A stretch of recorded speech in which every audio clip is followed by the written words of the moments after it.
हौसला रखो प्रभु, हम थोड़ी देर में पहुंचने वाले हैं। डॉक्टर साहब कितना टाइम लगेगा? और जल्दी पहुंच जाएंगे। हौसला रखो प्रभु, मैं तुम्हें कुछ नहीं होने दूंगी प्रभु। तो ये अपराधी लोग हैं ना, कुछ ही बहाने बनाते हैं। हार्ट अटैक हो गया ताकि बस कानूनी कार्रवाई ना। पता है ये मामला है वैसे भी हॉस्पिटल के मालिक का, डॉक्टर रंजीत के। डॉक्टर रंजीत ही है ना?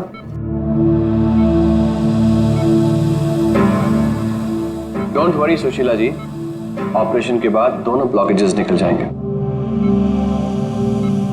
रंजीत जी, सिगरेट मंगवाऊं आपके लिए? देखिए, आपको मुझे वादा करना पड़ेगा कि इस ऑपरेशन के बाद आप सिगरेट पीना बिल्कुल छोड़ देंगे। Very good. डॉक्टर साहब देखिए ना, मेरी सांस नहीं आ रही है। प्रभु मैं तुम्हें कुछ नहीं होने दूंगी, मैं हूं ना। हम बस थोड़ी देर में पहुंचने वाले हॉस्पिटल। प्रभु सब कुछ ठीक हो जाएगा, मैं हूं ना। डॉक्टर साहब जल्दी करिए।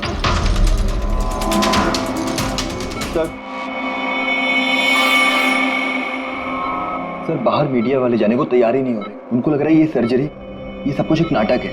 क्या? अच्छा तुम एक काम करो, पैथोलॉजी लैब असिस्टेंट संजीव से रंजीत जी की रिपोर्ट मंगवाओ। सर मैंने रिपोर्ट्स के लिए बोला हुआ है, बस वो आ ही रही है। देखिए आप लोग शांत हो जाइए। ये डॉक्टर कमलेश है और यही डॉक्टर रंजीत का ऑपरेशन करने वाले हैं। डॉक्टर कमलेश, क्या ये हार्ट अटैक असली है या फिर इंक्वायरी से बचने का कोई नाटक? देखिए, मैंने डॉक्टर रंजीत को खुद चेक किया है। उनकी हालत बहुत ही नाजुक है। अगर उनका ऑपरेशन ऐन वक्त पे नहीं हुआ तो उनका बचना नामुमकिन है।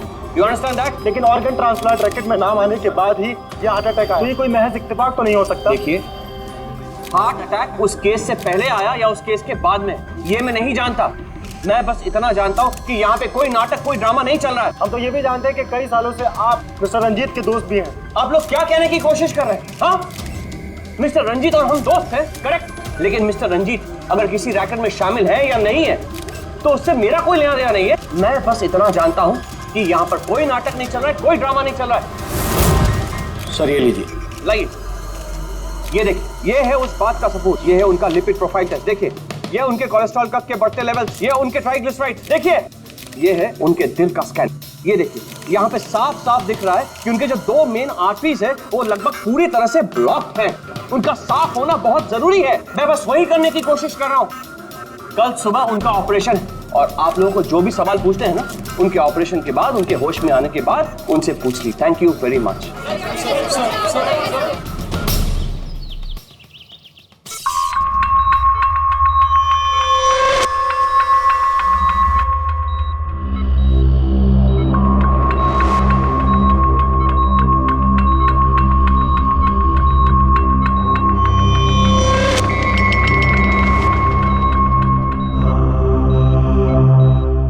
Well done team, operation successful हुआ।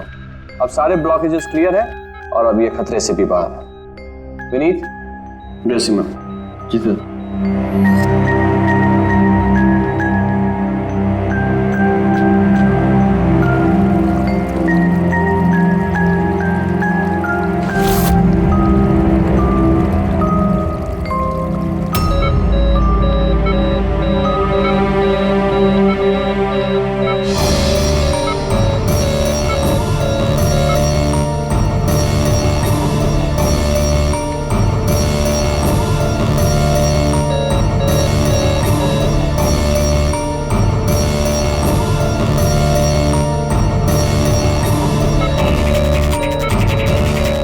सर इन्हें हार्ट अटैक आया है।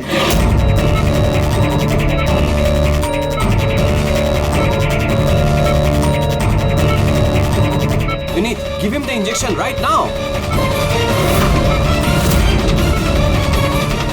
ऑक्सीजन चेक करो फास्ट।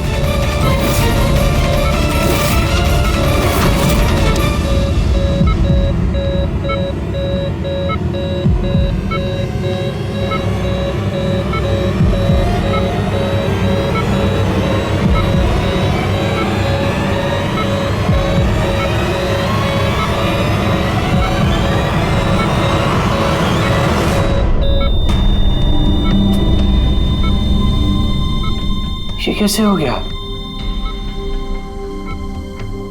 हम इन्हें बचा ना पाए।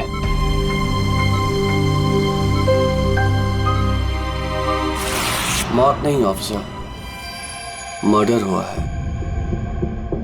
मर्डर? जी। पर डॉक्टर रंजीत की मौत तो हार्ट अटैक से हुई है ना?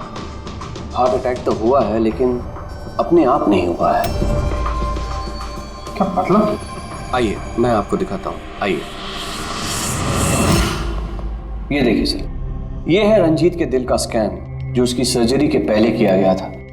ये 2 आर्टरीज, ये पहली वाली लगभग 50% ब्लॉक्ड है जबकि दूसरी वाली 80% ब्लॉक्ड है। और ये दूसरा स्कैन देखिए सर, जो सर्जरी के तुरंत बाद ही लिया गया था, जिसमें कोई ब्लॉकेज बिल्कुल नहीं है। इसका मतलब ये हुआ कि हमारा ऑपरेशन सफल था। लेकिन फिर अचानक डॉक्टर रंजीत को दिल का दौरा पड़ा और हम उन्हें बिल्कुल बचा ना सके।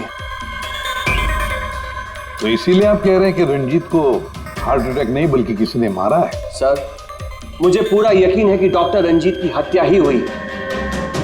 अब चौंकाने वाली बात यह है कि यहां पे एक ब्लॉकेज है जो सर्जरी से पहले किए हुए स्कैन में था ही नहीं, और इसी की वजह से हार्टरी में 100% ब्लॉकेज हुआ, जिसकी वजह से फाइनली डॉक्टर रंजीत की मौत हो गई। वक्त भी तो खून का थक्का आ जाता है, उसकी वजह से हार्ट अटैक आया होगा। होता है सर, लेकिन इतना बड़ा ब्लॉकेज यूं मिनटों में नहीं बनता, इसके लिए सालों लगते हैं सर। सुबह के 7 बजे जब हमने ये पहला स्कैन निकाला था तो इसमें कोई ब्लॉकेज बिल्कुल नहीं था सर। महज 15 से 20 मिनट के अंदर अंदर इतना बड़ा ब्लॉकेज कैसे बन सकता है सर, बताइए। डॉक्टर साहब, क्या कोई ऐसे किसी की आर्टरी ब्लॉक कर सकता है? किसी ने कैसे ऐसा किया होगा ये तो मुझे भी नहीं पता। वो हम पता लगा लेंगे डॉक्टर साहब, लेकिन आप सिर्फ इतना बताइए, किसने किया होगा, ये कौन कर सकता है, बताइए। मुझे नहीं लगता कि रंजीत जैसे भले आदमी के साथ ऐसा कोई कर सकता है। और सब जहां तक हमें मालूम है डॉक्टर रंजीत वही है ना जिनके ऊपर ऑर्गन ट्रांसप्लांट के मामले में गड़बड़ी करने का केस चल रहा है? हाँ चल रहा है, लेकिन उसके बारे में मुझे कोई जानकारी नहीं। चलो, thank you doctor. Abhijit, body को फोरेंसिक लैब भेज दो, डॉक्टर साळुंखे को पूरी बात डिटेल में बता देना। Very interesting. I know. Boss, हाँ बॉस, डॉक्टर कमलेश का शक एकदम सही था। रंजीत का खून ही हुआ है, उसकी आर्टरीज में ब्लॉकेज था नहीं, ब्लॉकेज करवाया गया। ब्लॉकेज करवाया गया मतलब? बहुत चौंकाने वाली बात है। क्या कुछ नई बात बताया आप? नई बात बताता हूँ, आइए। ये देखो बॉस, ये इंसान का दिल और ये है वो ब्लड वेसल्स, आर्टरीज, जिनकी वजह से दिल में खून आता जाता है। अब ये आर्टरीज 2 तरीके से ब्लॉक हो सकती है बॉस। या तो खून में कोलेस्ट्रॉल की मात्रा ज्यादा हो जाए और आर्टरीज में प्लाक जमा हो जाए। ये देखो इसका क्रॉस सेक्शन, ये प्लाक इकट्ठा हो गया, प्लाक इकट्ठा हो गया है और आर्टरीज ब्लॉक हो गई। दूसरी वजह, किसी भी कारण से खून का थक्का जम जाए और आर्टरीज को ब्लॉक कर दिया। अब इसकी सर्जरी में ये जो 2 ब्लॉकेजेस थे, ये तो सर्जरी के दौरान क्लियर हुए थे, ठीक है, लेकिन फिर भी इसकी मौत हुई हार्ट अटैक की वजह से ही हुई। और वो है ये तीसरा आर्टरी का ब्लॉक, जिसकी वजह से हार्ट अटैक हुआ। और इस ब्लॉक की कोई और ही वजह है। ब्लॉक की वजह कुछ और है मतलब? इसकी वजह है पॉलीएक्रिलेट पॉलीमर। Polyacrylate polymer? ये कोई खतरनाक केमिकल है क्या? नहीं फ्रेडी सर, ये केमिकल तो ऑलमोस्ट हर घर में मौजूद होता है। मैं दिखाती हूँ आपको। ये डायपर देख रहे हैं? ये केमिकल हर डायपर और सैनिटरी नैपकिन के अंदर होता है और इसका काम है किसी भी लिक्विड या तरल पदार्थ को जेल में बदलना। ये है पॉलीएक्रिलेट पॉलीमर के क्रिस्टल्स। अब मैं इसको के ऊपर पानी डालती हूँ।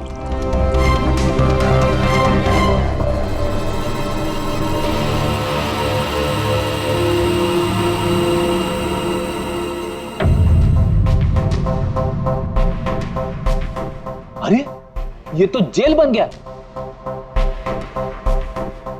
तारिका जी, ये कोई जादू है क्या? जादू नहीं फ्रेडी, साइंस।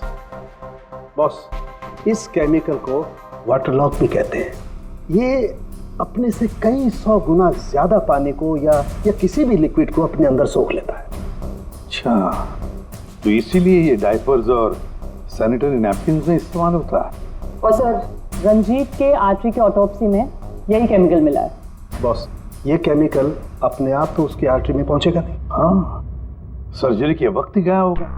ये केमिकल पॉलीएक्रिलेट पॉलीमर, जिसकी वजह से उसका खून जेल में बदल गया और उसने आर्टरी को ब्लॉक कर दिया और उसकी मौत हो गई। मगर नहीं, ऐसे नहीं हो सकता है साळुंखे। सर्जरी के वक्त ये पॉलीएक्रिलेट पॉलीमर उसके शरीर में डाला नहीं गया। अगर वैसे होता तो उसी वक्त, सर्जरी के वक्त उसका खून जेल में बदल जाता, ब्लॉकेज हो जाता और उसकी मौत हो जाती तुरंत। सर्जरी 2 घंटे तक चली और तो और सर्जरी कामयाब भी रही। 2 ब्लॉकेजेस थे, वो भी साफ हो गए, लेकिन ये तीसरा ब्लॉकेज बाद में आ गया। इसका मतलब है पॉलीएक्रिलेट पॉलीमर उसे बाद में दिया गया, सर्जरी के बाद में। और ये तो डॉक्टर कमलेश की टीम में से ही कोई दे सकता है। ऐसे किसी केमिकल का इस्तेमाल सर्जरी में तो नहीं होता सर। पता है हमें डॉक्टर साहब, ये पॉलीएक्रिलेट पॉलीमर सर्जरी में इस्तेमाल नहीं होता और इसीलिए हमें शक है कि किसी ने डॉक्टर रंजीत को जानबूझकर ये दिया है। और हमें शक है वो आप में से ही कोई एक है, आप में से ही कोई। ये आप क्या बोल रहे हैं सर? सर, ये हमारे बेस्ट डॉक्टर्स और नर्सेस की टीम है। यहाँ पे ये लोग कोई क्रिमिनल्स नहीं है सर। क्रिमिनल्स हमारे जैसे ही दिखते हैं, समझे आप? आसमान से नहीं टपकते। लेकिन सर, इस हॉस्पिटल से हमारा घर चलता है, हम हमारे मालिक को क्यों मारेंगे? और सर, डॉक्टर रंजीत से हमारी कोई दुश्मनी भी नहीं थी, तो उन्हें मारकर हमें क्या मिलेगा? डॉक्टर, आपने कहा कि ये केमिकल सर्जरी में नहीं इस्तेमाल किए जाते, लेकिन जो औजार, जो इंस्ट्रूमेंट्स सर्जरी में इस्तेमाल किए जाते हैं, वो कहीं ऐसा तो नहीं किसी ने इस केमिकल को उन औजारों पे ही लगा दिया हो? ऑपरेशन के वक्त आप लोगों ने कौन कौन से इंस्ट्रूमेंट यूज किए थे? सर, सबसे पहले हमने एनेस्थीसिया यानी कि बेहोशी का इंजेक्शन दिया। बस एक नीडल, एक सिरिंज और एक इंजेक्शन ही यूज किया है। दरअसल ये चीजें बिल्कुल वैक्यूम पैक होती हैं। इनको सिर्फ और सिर्फ ऑपरेशन के वक्त ही खोला जाता है। मैंने डॉक्टर कमलेश को सेट दिया था और मैंने पूरी तरह चेक किया था, वो वैक्यूम पैक था। और हाँ सर, हमने दवाइयाँ और खून चढ़ाने के लिए कुछ ट्यूब्स का भी इस्तेमाल किया, जैसे कि IV ट्यूब्स, कैथीटर एटसेट्रा। ये सारी चीजें हम देखना चाहते हैं। एक सर्जरी में इस्तेमाल हुई चीजें हम दोबारा इस्तेमाल नहीं करते, उसको जला के नष्ट कर देते हैं। और वो सारी चीजें कल ही हमने भिजवा दी थी और अब तो सब ये। कहाँ पर है ये सारी चीजें? कहाँ डिस्ट्रॉय करते हैं आप लोग? सर, इंसिनरेटर रूम में। इंसिनरेटर रूम में? फ्रेडी, तारिका, जाओ जाकर देखो जल्दी।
इसे जल्दी से बाहर निकालो, हम लोग सीआईडी से। चलो निकालिए बाहर।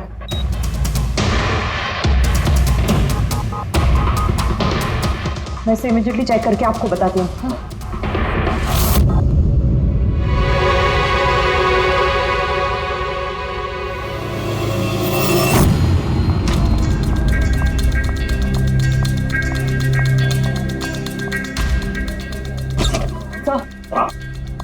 सर, एक IV ट्यूब, IV बैग और एक सेंट्रल लाइन में से मुझे पॉलीएक्रिलेट पॉलीमर के ट्रेसेस मिले हैं। क्या?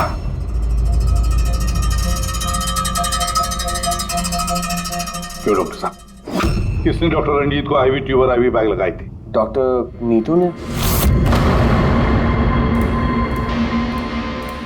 जी सर, मैंने ही उनको सेंट्रल IV लाइन लगाई थी, पर मुझे नहीं पता कि उसमें वो केमिकल कैसे आया। आपको नहीं पता तो किसको पता है? उस ट्यूब में हमें केमिकल के ट्रेसेस मिले हैं। वो ट्यूब आपने लगाई थी। देखो डॉक्टर नीतू, क्यों किया तुमने ये? क्यों किया? सर आप प्लीज मेरा विश्वास कीजिए, मैंने ऐसा कुछ नहीं किया है। और मैं ऐसा क्यों करूँगी सर? सर मैं एक गोल्ड मेडलिस्ट स्टूडेंट हूँ, डॉक्टर बनना मेरा सपना था और ये मेरी पहली जॉब है। रंजीत सर को मार के मुझे क्या मिलेगा सर? एसीपी सर, मैं आपसे हाथ जोड़कर विनती करता हूँ कि प्लीज आप हम में से किसी पे शक मत कीजिए। हम में से ऐसा कोई नहीं कर सकता। आप खुद ही सोचिए, अगर हम में से किसी ने भी ऐसा किया होता तो हम खुद आपको यहाँ क्यों बुलाते?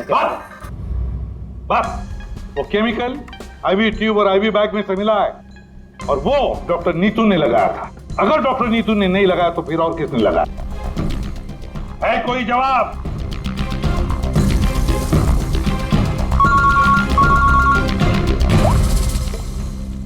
के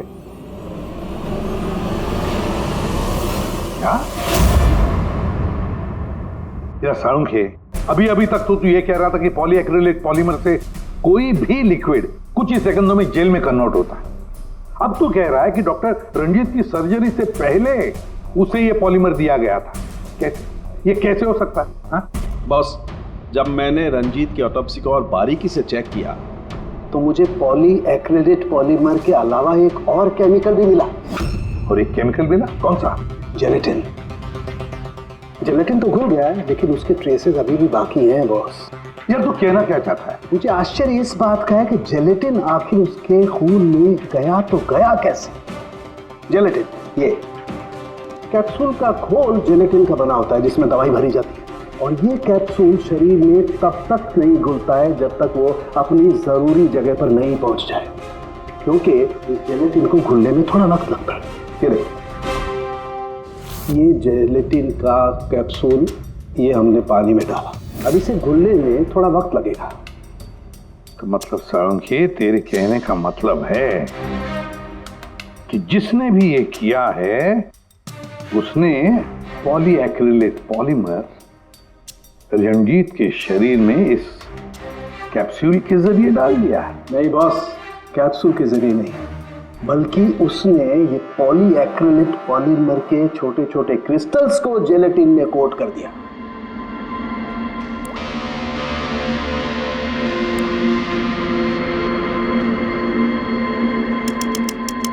वो नहीं चाहता था कि ये केमिकल तब तक डिसॉल्व हो जब तक वो दिल में नहीं पहुंच जाए। उसे सब कुछ पता था, जेलेटिन के घुलने का वक्त, केमिकल के दिल तक पहुंचने का वक्त, सब कुछ जानता था वो। इसीलिए उसने बहुत होशियारी के साथ ये प्लान बनाया और कामयाब भी हो गया। इसीलिए आपको लग रहा है कि ये काम ऑपरेशन थिएटर में नहीं हुआ है? हाँ सर, तो हमारे कैलकुलेशन के हिसाब से ये केमिकल सुबह 4 से 5 बजे के बीच रंजीत के आईवी ट्यूब या सेंट्रल लाइन में डाला गया था, जबकि ऑपरेशन हुआ 7 बजे। फिर पता लगाते हैं सुबह 4 और 5 बजे के बीच कौन गया था डॉक्टर रंजीत के रूम में। सर उस वक्त मैं घर पे था। और आपकी टीम? सर सुबह 6 बजे से पहले हम में से कोई हॉस्पिटल नहीं आया और सुबह 6:30 बजे मेरी टीम सर्जरी के लिए रंजीत के वार्ड में गई। वैसे रंजीत ऑर्गन ट्रांसप्लांट के रैकेट में फंसा था सर, तो जाहिर सी बात है कि उसके कुछ दुश्मन भी होंगे।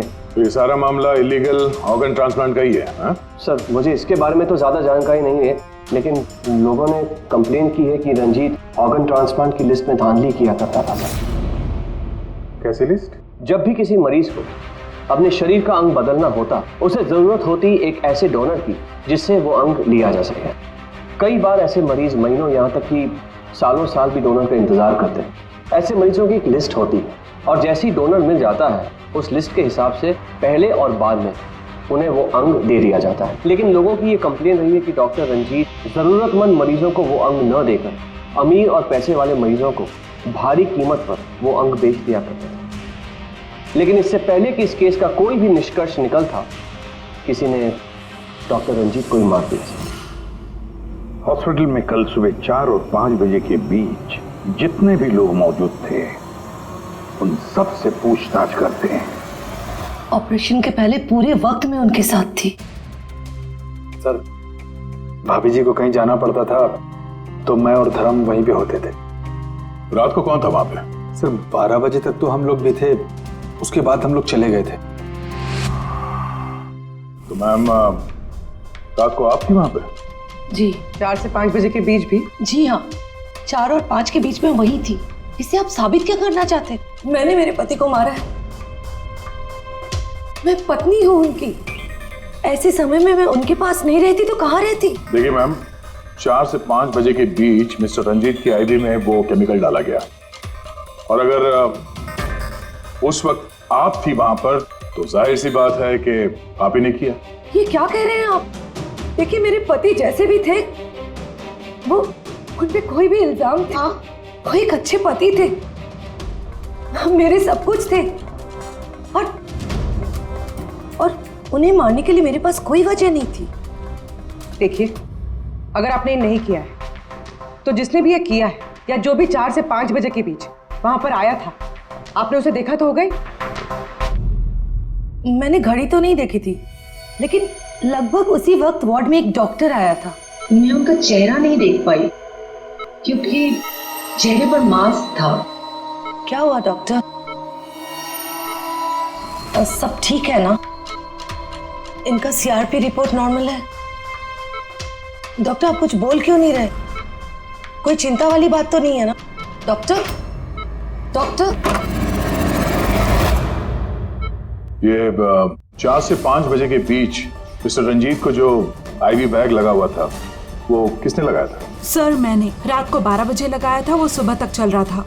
सर हो सकता है आईवी बैग्स बदल दिए गए हो। ये आईवी बैग्स आप लोग रखते कहाँ हैं और कौन कौन जा सकता है वहां पर? सर स्टोर रूम में रखते हैं और वहां पर सभी लोग आ जा सकते हैं। उस वक्त हॉस्पिटल में कितने लोग थे? सर बहुत सारे लोग थे, लेकिन रंजीत सर को जिस वार्ड में रखा गया था वो स्पेशल वार्ड था और वहाँ पर कोई आ नहीं सकता था। वो सिर्फ उसी मंजिल के लोग वहाँ पे जा सकते थे, जैसे कि पैथोलॉजी स्टाफ, नर्स, डॉक्टर्स और मरीज और उनके रिश्तेदार। और डॉक्टर तेज, आप ड्यूटी पर थे वहाँ? जी हाँ, लेकिन सर सुबह 4 और 5 बजे के बीच में मैं मिस्टर रंजीत के रूम में गया ही नहीं था सर। ना ही मैंने कोई सर्जरी वाला मास्क लगा रखा था। अगर आप मास्क पहनकर वहां नहीं गए थे तो फिर वो कौन है जो मास्क पहनकर डॉक्टर के भेस में वहां गया और रंजीत की हत्या की? सर ये जैसे कह रही हैं कि हॉस्पिटल स्टाफ के अलावा मरीज और उनके साथ आए हुए लोग भी थे, कहीं उनमें से तो कोई एक नहीं? चलो देखते हैं। आइए डॉक्टर साहब।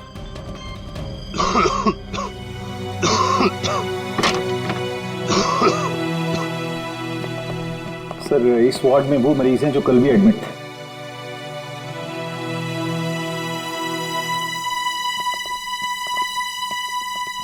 हम इनसे कुछ सवाल पूछ सकते हैं?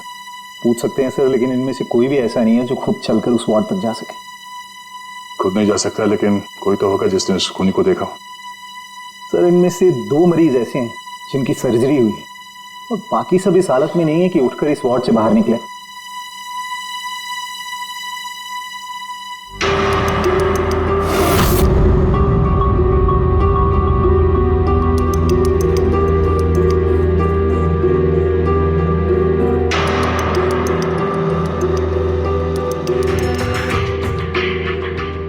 बस इतने ही मरीज हैं, इनके अलावा कोई और? मतलब कोई ऐसा जो कल यहाँ पर था मगर अभी नहीं? हाँ सर, एक आदमी था जो मिस्टर रंजीत की सर्जरी से 1 रात पहले आया। उसे सीने में दर्द की प्रॉब्लम थी। हम लोगों ने सारे टेस्ट किए, लेकिन सारी रिपोर्ट नॉर्मल आई सर। हौसला रखो प्रफुल्ल, सब कुछ ठीक हो जाएगा। मर गया। डॉक्टर साहब अभी आते ही होंगे। बुलाओ डॉक्टर। हौसला रखो ना, हौसला रखो। डॉक्टर साहब देखिए ना, इतना दर्द हो रहा है। डॉक्टर रही मैं चेक कर लेता हूँ। बहुत दर्द है डॉक्टर। देखिए ईसीजी, एंजियोग्राम सब नॉर्मल है। मुझे नहीं लगता इन्हें कोई हार्ट की प्रॉब्लम है। मुझे लगता है इन्हें गैस की प्रॉब्लम है। मैं कुछ दवाइयाँ लिख देता हूँ, आप इन्हें घर ले जा सकते हैं। घर? नहीं डॉक्टर साहब, मैं कोई रिस्क नहीं लेना चाहती। आप कम से कम रात भर तो इन्हें यहाँ रहने दीजिए ना। देखिए मुझे नहीं लगता इसकी जरूरत है, लेकिन अगर आप फिर भी कहती हैं, नर्स इन्हें एडमिट कर दीजिए। Don't worry, he will be okay. Prafull hospital से डिस्चार्ज कब हुआ? सर यही कोई 9:30-10 बजे। 9:30-10 बजे। पंकज, इस प्रफुल्ल के बारे में पता करो और यहाँ हॉस्पिटल में उसने जो एड्रेस और नंबर दिया है उसे क्रॉस चेक करो।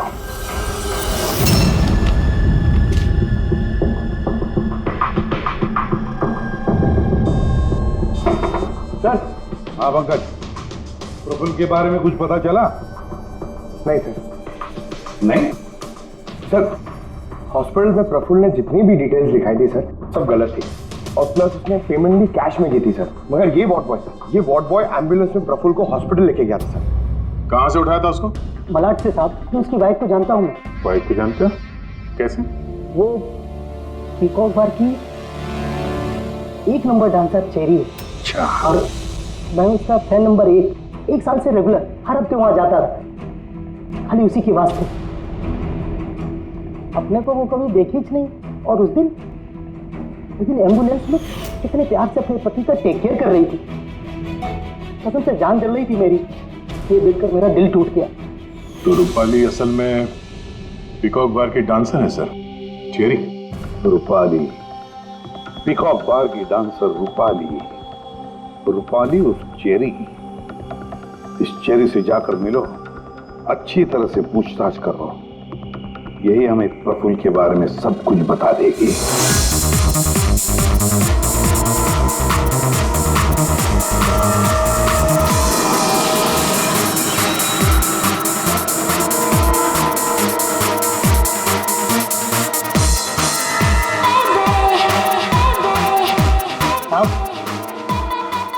अपनी चेरी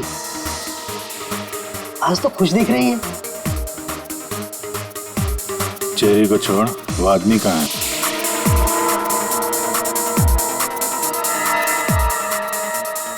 ये कहाँ जा रही है साहब?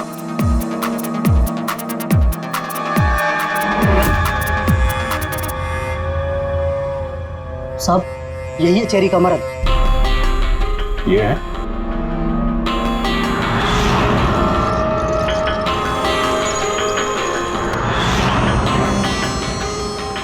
दो दिन पहले इसको हार्ट अटैक आया था, अच्छा बैठकर रोमांस कर रहा।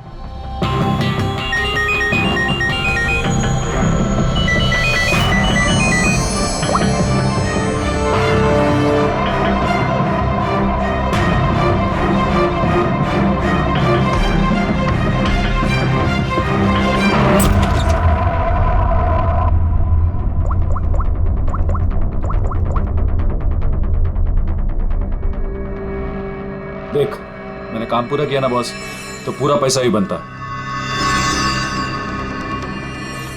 सुन सुन सुन सुन, तूने कहा उसको मार डाल, मैंने मार दिया। अभी कैसे किया, क्या किया, ये सब में घुसने का नहीं। हाँ,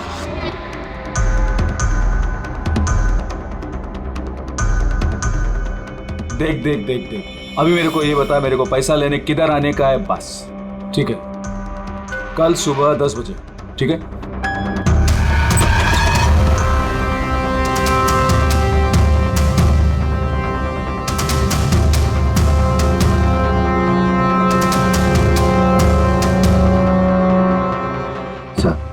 इसने मान लिया कि खून इसी ने किया है सर। अपने बॉस से फोन पे बात कर रहा था कुछ पैसे की लेन देन के लिए, और कल सुबह उससे मिलने वाला है सर। अभी पकड़ लिया सर? नहीं, अभी नहीं। ये अपने बॉस से मिलेगा और हम लोग भी मिल लेंगे इसके बॉस से। पता तो चलिए असली खिलाड़ी कौन है।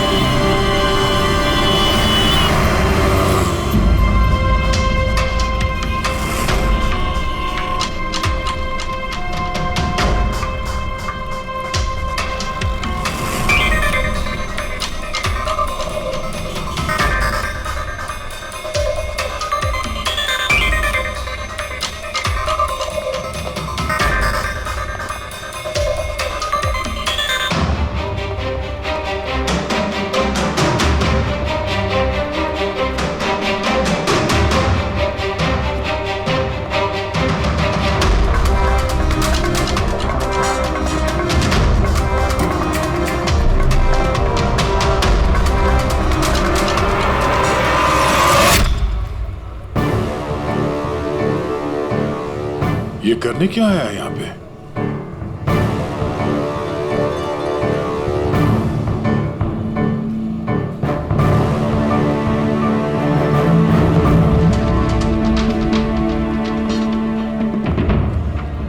यहाँ क्या करना था?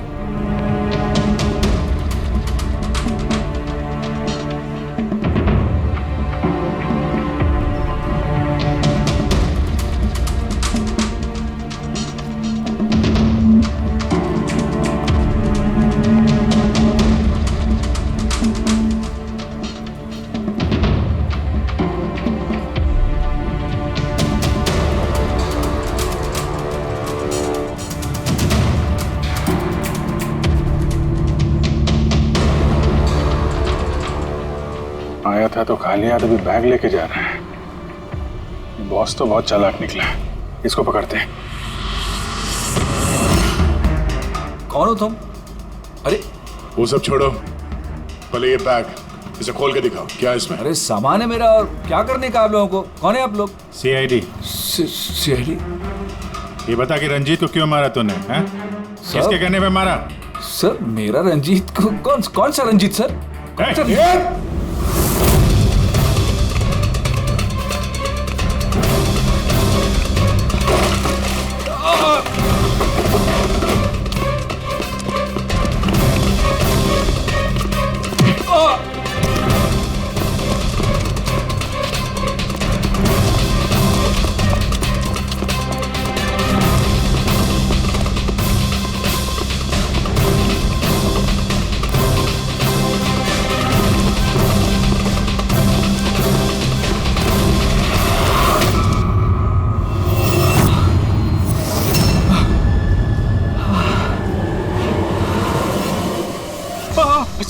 सर मैंने कुछ नहीं किया सर मैंने कुछ नहीं किया सर। नहीं, फोन पे तो अपना गुनाह कबूल कर चुके हो, अब जरा हमें भी बता दो। सर मैंने कोई गुनाह नहीं किया सर फोन पे सर झूठ बोला था सर, मैंने फोन पे सच बोल रहा हूँ सर। पहले झूठ बोल रहे थे कि अब झूठ बोल रहे हो? सर अभी मैं बिल्कुल सच बोल रहा हूँ आपके सामने सर मैंने कुछ नहीं किया सर, कुछ नहीं किया सर। तो वो झूठा हार्ट अटैक का बहाना करके हॉस्पिटल में भर्ती क्यों हुआ था? सर मैं उधर जमा जरूर हुआ था सर, उसको मारने के लिए जमा हुआ था सर, लेकिन सर वो मेरे मारने से पहले ही मर गया सर। मर गया? हमें अच्छी तरीके से पता है कि रंजीत के खून में वो जिलेटिन कोटेड केमिकल तुमने मिलाया था, पॉलीएक्रिलेट पॉलीमर। क्या साहब, क्या बोला साहब? सर क्या बोल रहे हो सर? इतनी बड़ा नाम अगर याद कर पाता सर तो मैं डॉक्टर नहीं बनाता सर। मैं ना सर 8वीं फेल हूँ सर, 8वीं फेल सर। ये किलोमीटर पॉली क्या बोल रहा साहब, मेरे को नहीं मालूम है सर। मैं उधर था, मौका मिलते ही मैं उसका गला बिला दबा के चाकू भी के अंदर करके उसको, लेकिन सर मौका ही नहीं मिला सर मौका ही नहीं मिला। वो भर्ती हो गया सर उधर, किधर जो चीर फाड़ क्या होता वो सर ऑपरेशन होता है ना कमरे में सर, वो उधर भर्ती हो गया सर। तो सुबह न्यूज आया सर, वो निकल लिया सर। सच बोल रहा हूँ सर, नहीं तो मेरी चेरी से पूछ लो सर। अच्छा, तो फिर ये इतने सारे पैसे और वो फोन कॉल? सर मेरे को एक आदमी ने फोन करके कहा वो मेरे को पैसा देगा, आधा काम होने से पहले पैसा देगा और आधा काम होने के बाद सर। लेकिन वो मेरे मारने से पहले ही सर खुद ही मर गया सर। वो तो मेरे को लगा सर काय को अपना नुकसान करूं मैं सर, मैंने पार्टी को झूठ बोला सर। झूठ? हाँ, हॉस्पिटल में 4 से 5 बजे के बीच रंजीत के कमरे में तुम ही गए थे ना, डॉक्टर के भेस में? सर गया था सर पूरी रात लोगों का आना जाना चालू था सर उधर।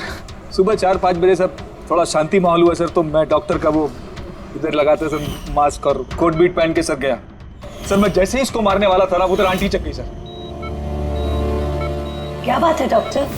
मेरे को असली का डॉक्टर समझे, मेरे से सवाल जवाब करने लगा। मैं डर गया सर, मैं क्या जवाब देता सर उसको, तो मैं वहां से भाग गया। सच बोल रहा हूँ सर, मैं भाग गया वहां से। वो कॉन्ट्रैक्ट किसने दिया था तुझे? सर मेरे को उसका नाम पता नहीं मालूम है सर। कोई क्या सर प्राइवेट नंबर कुछ सर ऐसा किसी से फोन करता है सर, वो पहले भी उसने यही ऐसे ही पैसा दिया था सर, और ये वाला भी सर ऐसे ही जो सर। सच बोल रहा हूँ सर सच बोल रहा हूँ सर। आप लोगों ने मुझे यहाँ पे क्यों बुलाया सर? प्रफुल्ल को जानते हो? प्रफुल्ल? कौन प्रफुल्ल? प्रफुल्ल? अरे हाँ, तुम तो उसे जानते नहीं, तुमने उसे कभी देखा भी नहीं, तुमने तो सिर्फ उसके साथ फोन पर ही बात की। आप लोग क्या करें, मुझे कुछ समझ में नहीं आ रहा सर। कोई बात नहीं, हम याद दिलाते हैं।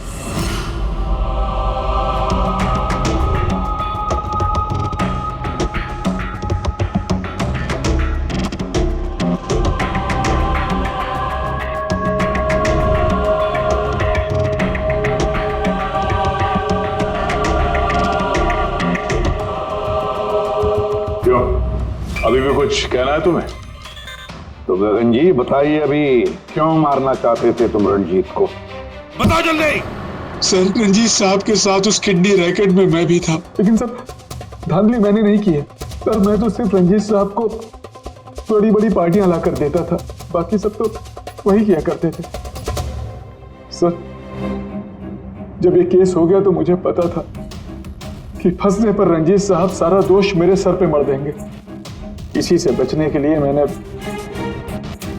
रंजीत साहब को मारने का प्लान किया और इसीलिए मैंने प्रफुल्ल को कांटेक्ट किया। शर्म आनी चाहिए तुम्हें, पैसों की लालच में ऐसा घिनौना काम कर दिया। तुम्हें तो कड़ी से कड़ी सजा होगी, समझे? कड़ी से कड़ी सजा। ले जाओ इसे पंकज। सर हम तो घूम फिर के वहीं आ गए। प्रफुल्ल ने हमें बताया कि उसने रंजीत को नहीं मारा, तो फिर किसने किया होगा? ये प्रफुल्ल जरूर हमसे कुछ छुपा रहा है, कुछ तो छुपा रहा है ये प्रफुल्ल। तुम्हारी नजर हर वक्त उस कमरे पर थी, तो कुछ याद है कि उस रात उस कमरे में कौन गया था, या फिर सुबह 4 से 5 बजे के बीच उस कमरे में कौन गया था?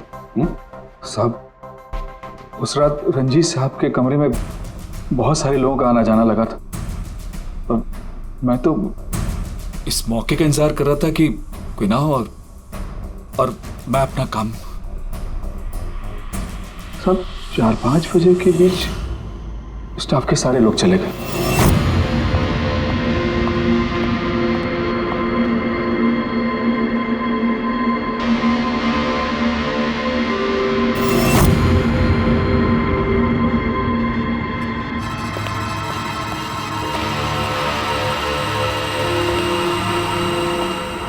मतलब दया, अभिजीत,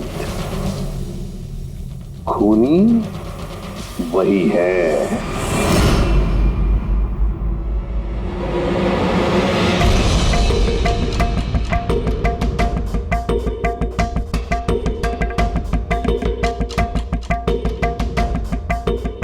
प्रफुल्ल,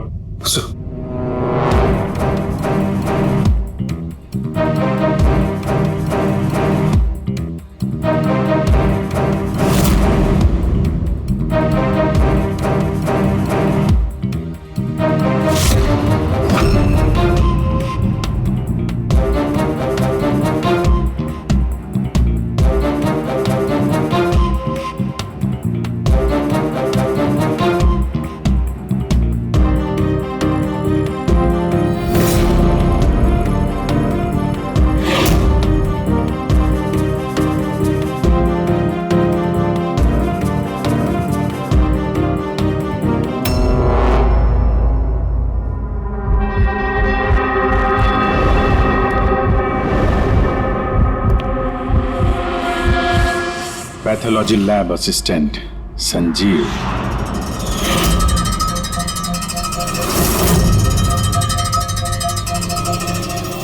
हैं सर? नहीं।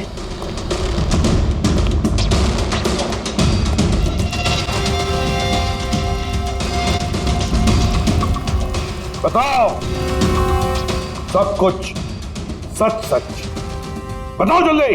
हाँ सर, ये सब कुछ मैंने ही किया है। मैंने उस पॉलीमर को वो सेंट्रल लाइन में डाला था ताकि वो मर भी जाए और किसी को शक तक ना हो।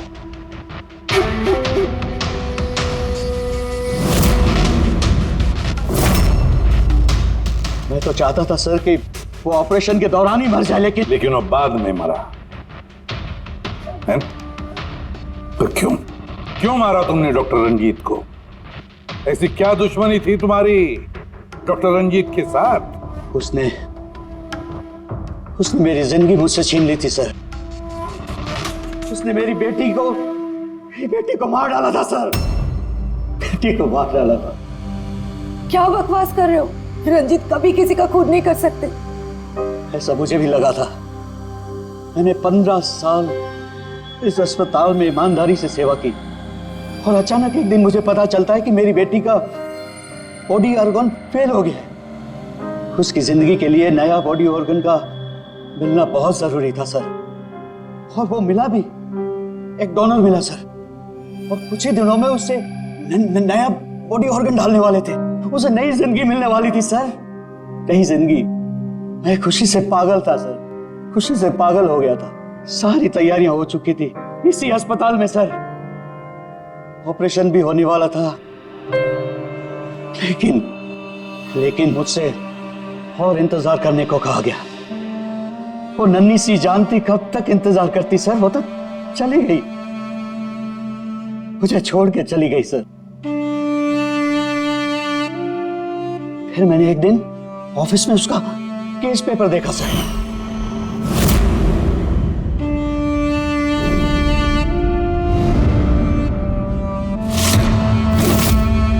मुझे पता चला कि उसका बॉडी ऑर्गन तो मैच हो गया था सर, लेकिन मुझे झूठ कहा गया था कि मैच नहीं हो रहा है। झूठ कहा गया था सर। उसे चंद पैसों के लिए किसी और को दे दिया गया था सर। सिर्फ अच्छे पैसों के लिए, कुछ ज्यादा पैसों के लिए मेरी बेटी मुझसे चली गई सर, मुझे छोड़कर चली गई। तो सर उसी दिन मैंने कसम खा ली थी कि जिस दिन मौका मिलेगा मैं छोड़ूंगा नहीं, मैं बदला तो लेके रहूंगा सर। कसम खाई थी मैंने। क्या फायदा हुआ? क्या तुम्हारी बेटी तुम्हें वापस मिल गई? बदले की आग में तुमने एक जान ले ली और खुद बन गए सजा के हकदार। कानून तुम्हें माफ नहीं करेगा, तुम्हें कड़ी से कड़ी सजा होगी।